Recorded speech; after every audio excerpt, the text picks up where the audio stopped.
అనకాపల్లి జిల్లా Chodavaram Govada sugar factory దగ్గర నిరసన. కూటమి ప్రభుత్వం మహా నిర్లక్ష్యం, రోడ్డున పడ్డ చెరుకు రైతులు, కార్మికులు.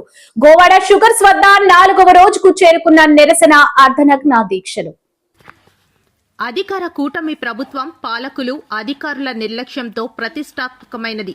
చోడవరం సహకార చక్కెర కర్మాగారం గోవాడ షుగర్స్ లో ఆర్థిక సంక్షోభం, అధ్వాన్న స్థితికి చేరుకొని చెరుకు రైతులు, కార్మిక కుటుంబాలు రోడ్డున పడ్డాయని ఏపీ రైతు సంఘం జిల్లా ప్రధాన కార్యదర్శి, భారత కమ్యూనిస్టు పార్టీ జిల్లా సహాయ కార్యదర్శి రెడ్డిపల్లి అప్పలరాజు ఆరోపిస్తున్నారు.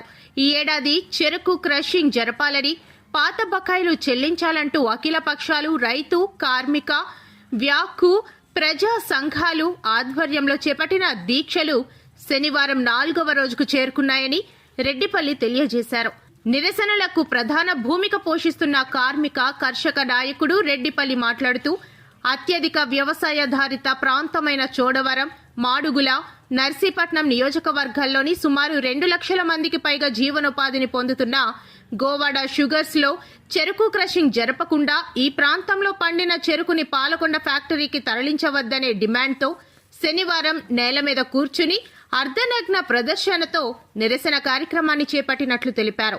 చోడవరం, మాడుగుల, నర్సీపట్నం ఎమ్మెల్యేల చేతగానితనంతోనే రైతు కుటుంబాలు రోడ్డున పడ్డారని, ఆరుగాలం కుటుంబంతో కష్టపడి చెరుకు పంటను పండించి ఫ్యాక్టరీకి తరలించినను గతేడాది బకాయిలు నేటికి చెల్లించడంలో టీడీపీ, బీజేపీ, జనసేన నాయకుల అధికార ప్రభుత్వం వైఫల్యం చెందిందని అన్నారు.